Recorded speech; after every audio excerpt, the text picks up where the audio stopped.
Melihat lonjakan harga yang terus meningkat pada sejumlah bahan pangan, pemerintah Kota Palembang kembali mengadakan pasar penyeimbang yang menjual bahan kebutuhan pokok dengan harga yang lebih murah di halaman kantor Wali Kota Palembang, Kamis 30 Juni 2016.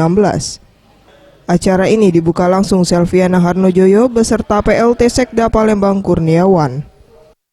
PLT Sekda Palembang Kurniawan mengatakan, ini merupakan pasar penyeimbang yang ke-9. Diharapkan dengan adanya kegiatan ini dapat menyeimbangkan harga kebutuhan pokok di pasaran yang saat ini sedang tinggi. Penyeimbang ini program dari pemerintah Kota Palembang kerjasama dengan instansi yang lain. Jadi ada 10 kegiatan. Ini yang ke-9, terakhir mungkin 1 kali lagi. Kita sudah beberapa tempat dan ini ada yang ke-9 ini ada di pemerintah kota. Dan diutamakan untuk masyarakat ya.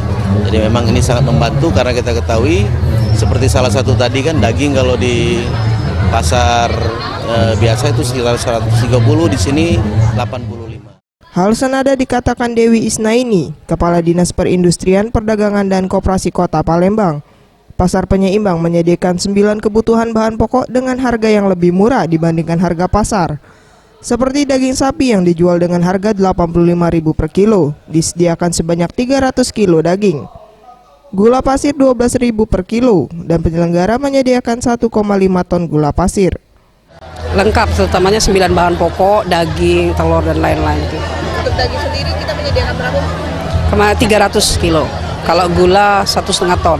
Dengan harga berapa pun daging? Rp85.000 per kilo. Gula Rp12.000.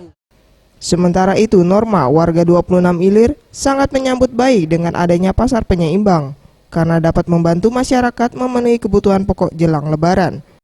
Kedepannya ya maksudnya ya supaya setiap tahun kan membantu masyarakat yang itu yang membutuhkan dengan harga murah. Mega Dwi Handayani, Anugerah Sandi Pratama, Sriwijaya TV.